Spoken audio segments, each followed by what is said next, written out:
So I'm here to talk to you today about what followership is, and hopefully together we leave with a little bit more understanding of what followership is. So to start off with, I want to, click up. Thank you. Do you want me to take the mouse there? Yeah, I think it should be fine now that I've clicked on. Oh, okay. If not, there we go. What comes to mind when you hear the word followership? What sort of people are you thinking of? Are you, oh, sorry. Sorry.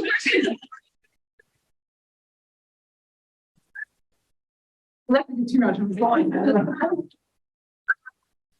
What sort of context are you thinking?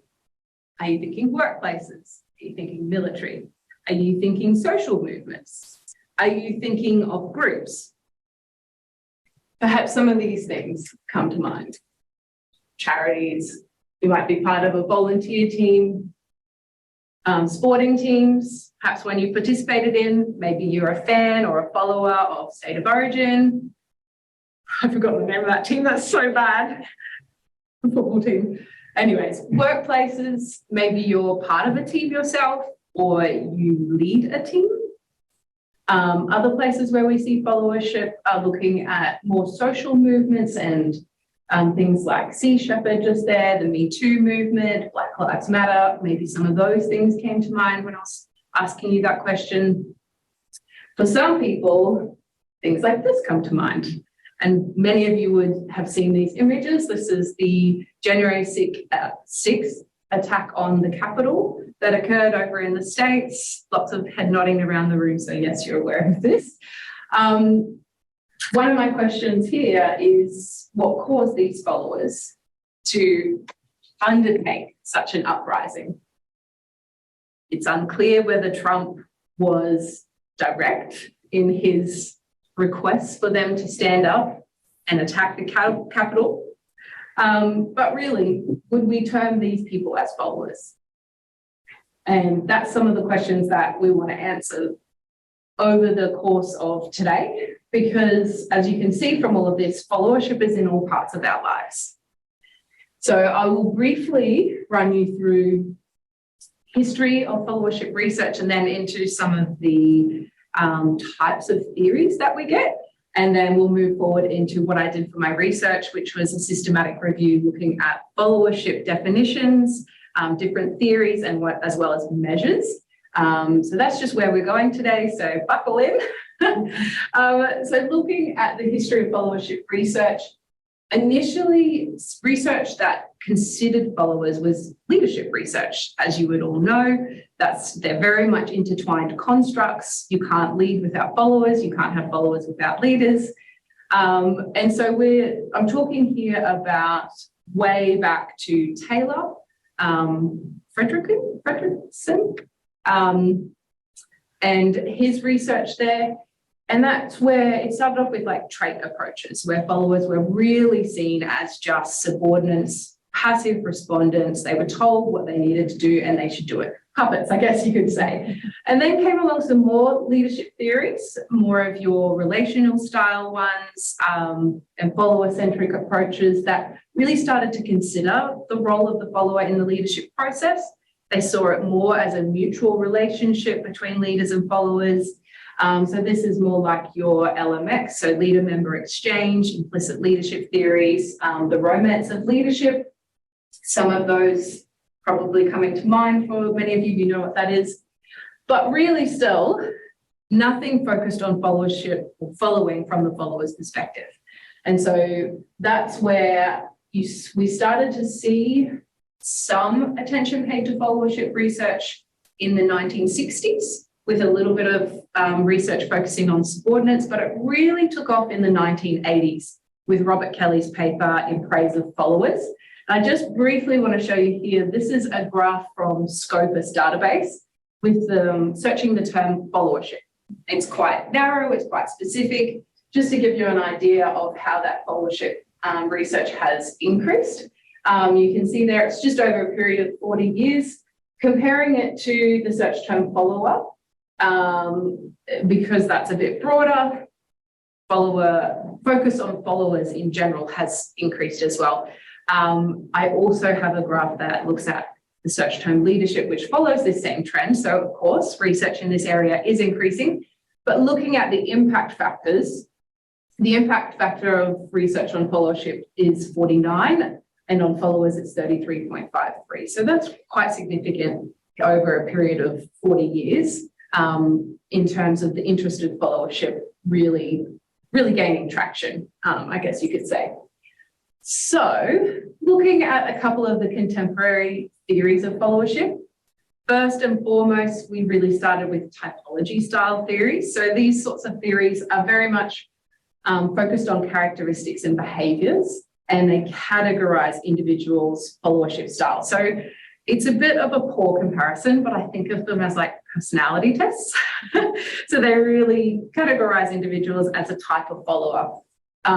So here we have a very famous one. This is Kelly's work, where followers are put across two dimensions, which is critical thinking, you can see on the side there, and active contribution to the organisation. And you can see there that followers were then put into 5 categories. So alienated, exemplary, star followers, passive, conformist, and pragmatist. So they kind of sit in the middle there. And there's a few other ones that look at like ethical leadership. So you might be a very much ethical followership. Sorry, so you'll be like an ethical follower. It's really important that you follow ethical goals, but that ranges all the way to people who are dissenters of the leader, and you might be categorized as that type of follower. And this is where most of the existing measures of followership sit within typology style theories. Naturally so, because they categorize followers in this sort of style. So moving on from that, another type of theory that we see a lot of is role orientations and implicit followership theories. So a lot of you have probably heard of ILTs, implicit leadership theories. So that is where implicit followership theories really comes from. But role orientations, they have a different theoretical background to ILTs, but they are quite similar. So that's why I've grouped them together here. Role orientations focus on a follower's social constructions of the role. And an example of that is research by Melissa Carsten, who looks at follower role orientations, and they've got categories such as passive, active, and proactive, and you'll fit into one of those categories according to their research. And IFTs, most of you will be familiar with that. So they're individuals' cognitive schemas about the follower role. And there's 2 measures within that as well. So in a similar way, you'll still be categorized as a follower prototype or an anti-prototype, or an ideal follower or a counter-ideal follower. Moving on from that, totally different vein of research to the role-based theories that I've just spoken about now is co-production theories of followership.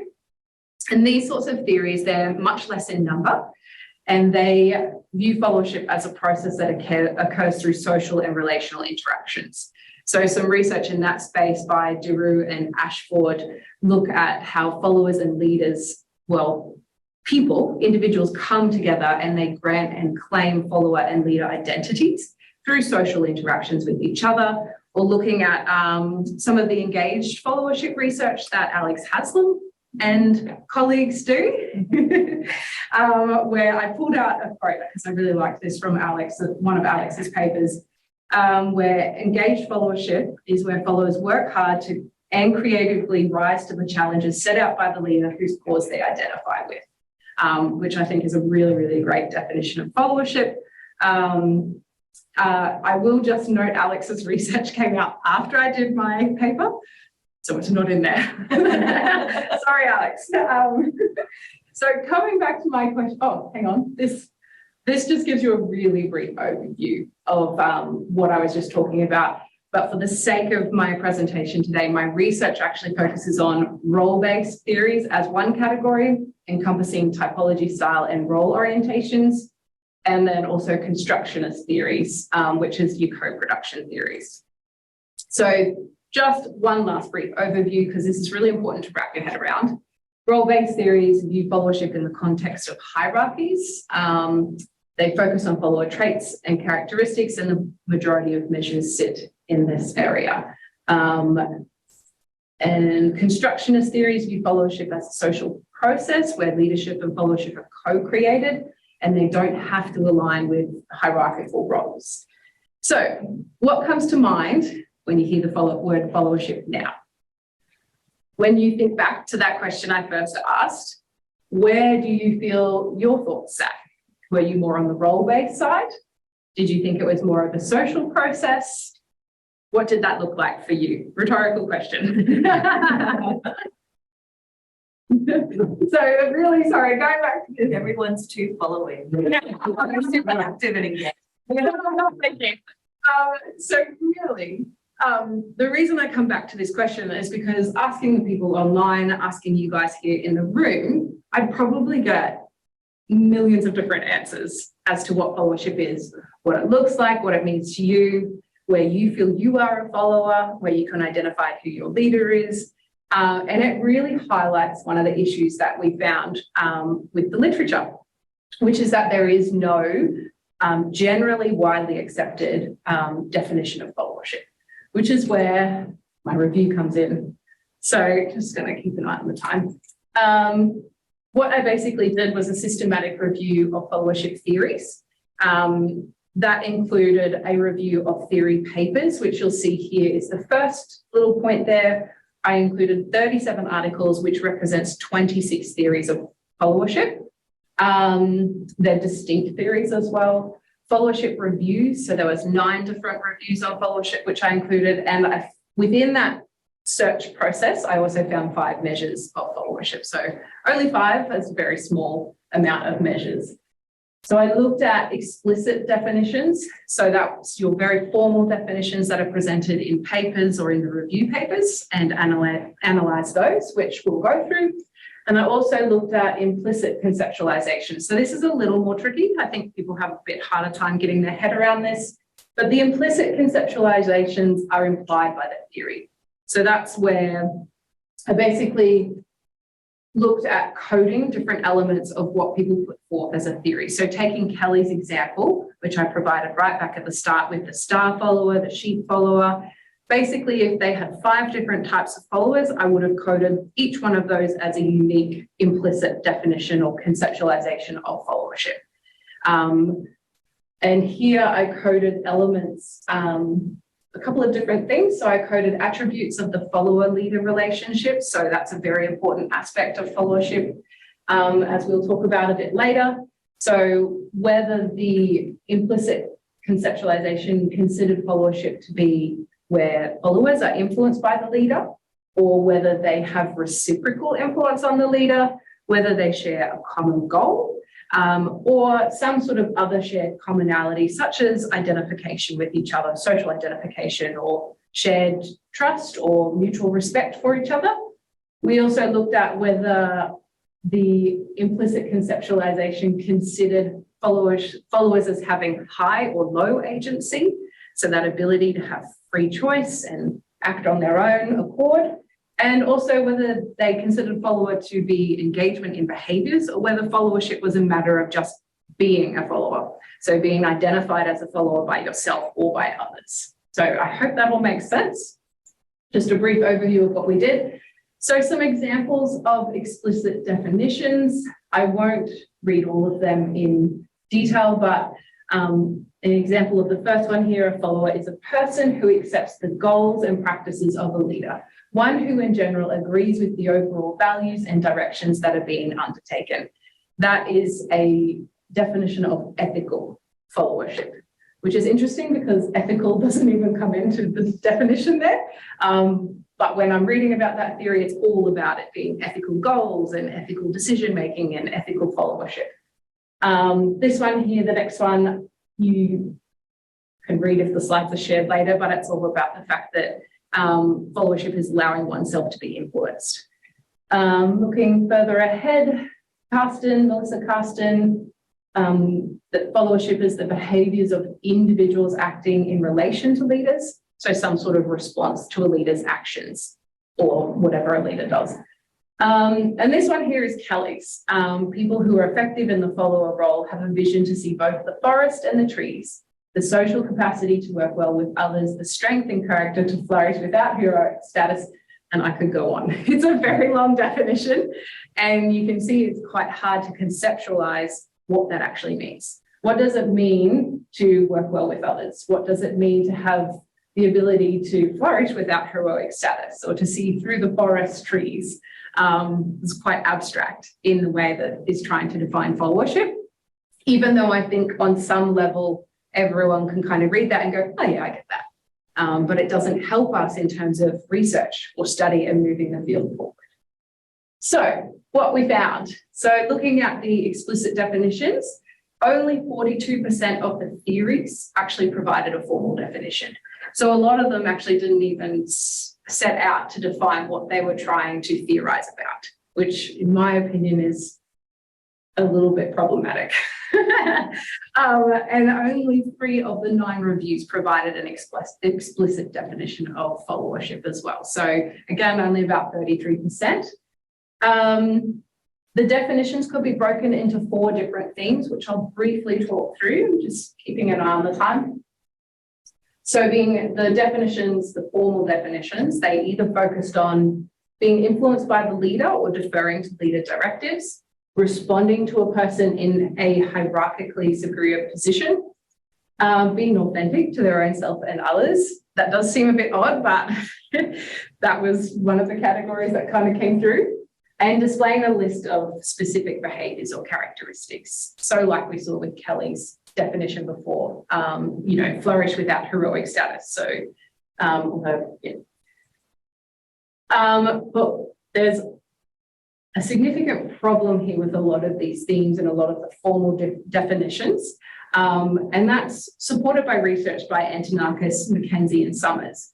And that's that a construct should be defined independently from other constructs, from its antecedents and from outcomes, and one that doesn't consist of a list of exemplars.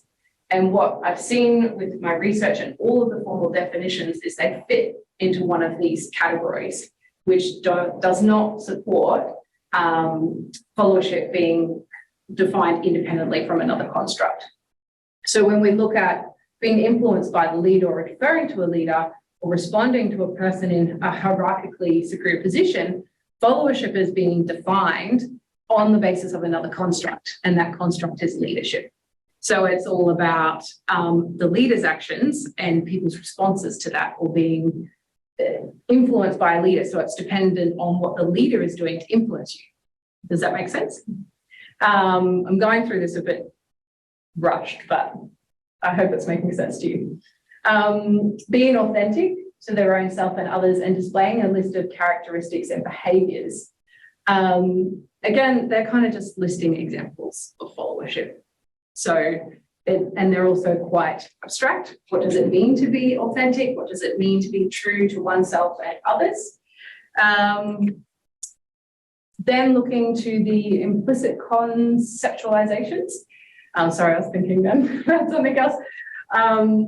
The total theories here again, it was 26 theories, but when I break that down to each line of coding, accounting for theories that have, you know, maybe 4 or 5 or even sometimes 10 types of follower styles, it actually ended up being 67 implicit conceptualizations of followership for us to analyze in our data. So I'm just going to briefly go through the results here, focusing on the attributes of the follower-leader relationship.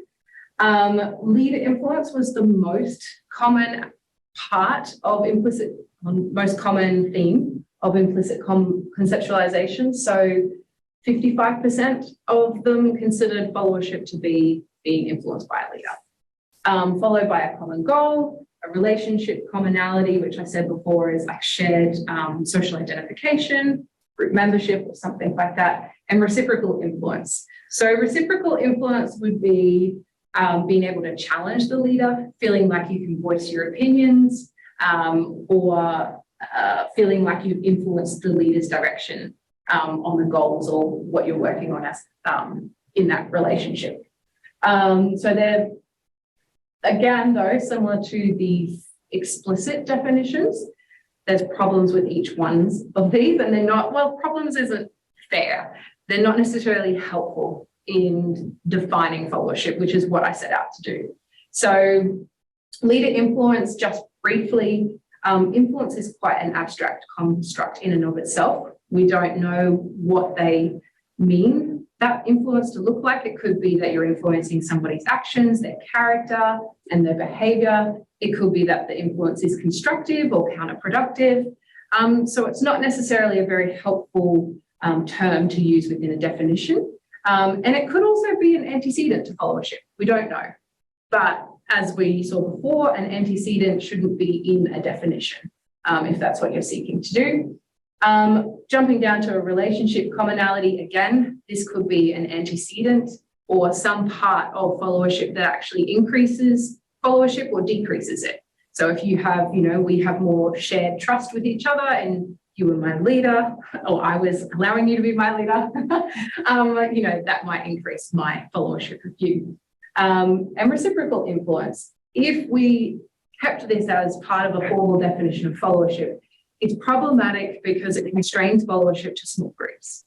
It is not possible in those larger groups, thinking of even Trump's followers, for them to influence him on a one-to-one level. Maybe there's some sort of influence that can occur as en masse, but I'm not even going to get into that. And then looking at a common goal, this is an helpful part of building a definition because it gives us a standard on which we can judge behaviours and actions as whether they are followership or not. I've covered that very briefly, so if you have questions about any of those things, I'm happy to answer that. Looking briefly at the breakdown between constructionist and role-based theories, constructionist on your left, role-based, the other way around, role-based on your left, constructionist on your right. I will just summarize this graph by saying that constructionist approaches took a much greater and put a much greater emphasis on the leader-follower relationship.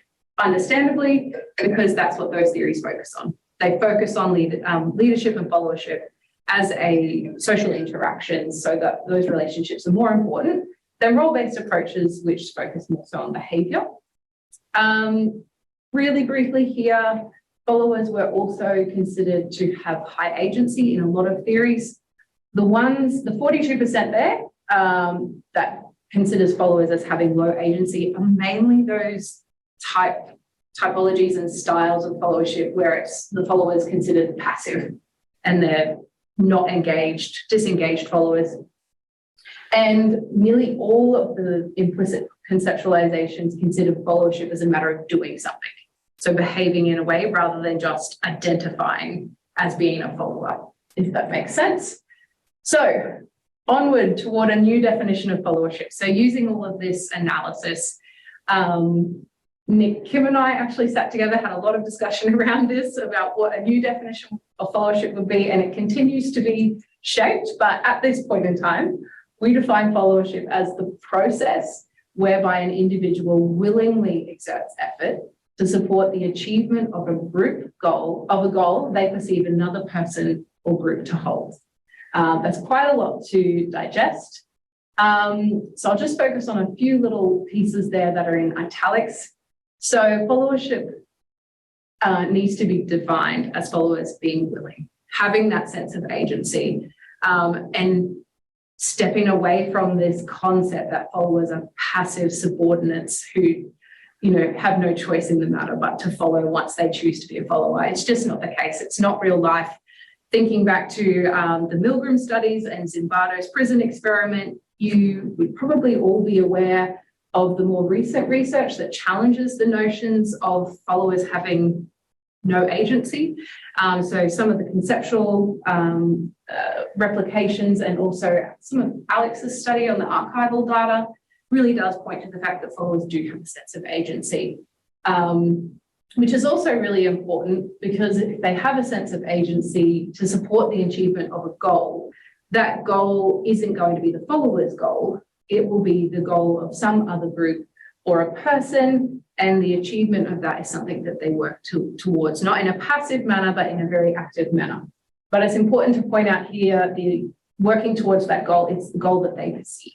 So it's their subjective view of what that goal is. It's not necessarily going to be what the leader specifies or the group. And then also, I know I've said leader a lot just now, but we really felt it important to not use the word leader in the definition. Stepping away, it doesn't mean it's an obsolete construct or terminology used in describing leaders and followers, but really trying to step outside that hierarchical construct, structure, I guess you could say, and point to the fact that followership actually happens towards all sorts of different groups, even leaderless groups like the Me Too movement and things like that, where people have no idea who started that really. Most people wouldn't. And yeah, so the perception of who that is, I mean, it could be a leader. It could be somebody who is their peer at work who they've started to follow because they admire them or something like that, and they're helping work towards that. So followership can occur in hierarchies, but it can also occur